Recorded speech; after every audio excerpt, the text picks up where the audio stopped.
बिस्मिल्लाह रहमान रहीम सरा नन जो ورکوټه شان کلیپ ته سره د شیر کوم تاسو ډېر ټایم پر اپول هم نه غواړم تاسو دې نه مخکې کاته په پښتونخوا کې اول زموږ د پولیس والا شهیدان شو دا باقاعده ډېر دغو شو پرون زموږ د دین علماء کرام باندې ټیک شو او پکې شهیدان شو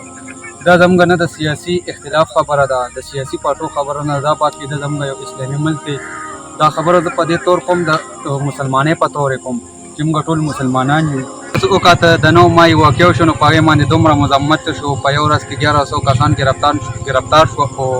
دا درېیمه واقع ده چې د سوات واقع شو خیبر پښتونخوا کې شو باجوړ کې دا زموږ علماء کرام شهید شو د دې باره کې هېڅ مذمت نه کېږي زموږ حکومت ته دا اپیل دی چې یو کس ته ګرفتار کړی شي پانسي کړی دی شي چې بیا دا شانتې نه کوي تاسو دې نه مخکې چوکاته پولیس لینډ کې دماکو شو د هغې په حق کې چې چا اواز اوچت کړو هغې سسپینډ کړو دغه شو د هغې نه پس بله دماکو شو پولیس والا غریبانان شهیدان شو دا نن زموږ علماء کرام شهیدان شو د هغې نه باوجود زموږ مسجدونه شهیدان کېږي د هغې په حق کې هېڅوک اواز نه کوي په اسمبلۍ کې خبره نه کېږي دا دی حالان کې دا دهشتګردي زموږ دین ته اسلام ته زموږ جوماتونو ته ورسېده تر اوسه پورې هېڅ هم نشته زموږ سیاستدانان هماغه خپلې کرسۍ پسې نښتي دي لاندې وتي دي دا د کرسۍ ټایم نه دی دا زموږ د دین د اسلام خبره زموږ علماء کرام قتل کېږي شهیدان کېږي ټول غلي ناست دا ولې څنګه چې تاسو په یو ورځ کې د 9 مای قاتلان پیدا کړو هم نه وجیل کې مو واچول دا شانتې د دماکو د هر څه قاتلان په کار کې تاسو راټینګ کړئ زه خپل د مسلمانانو ته یو خواست کوم چې د 14 اګست مناولو هېڅ ضرورت نشته دی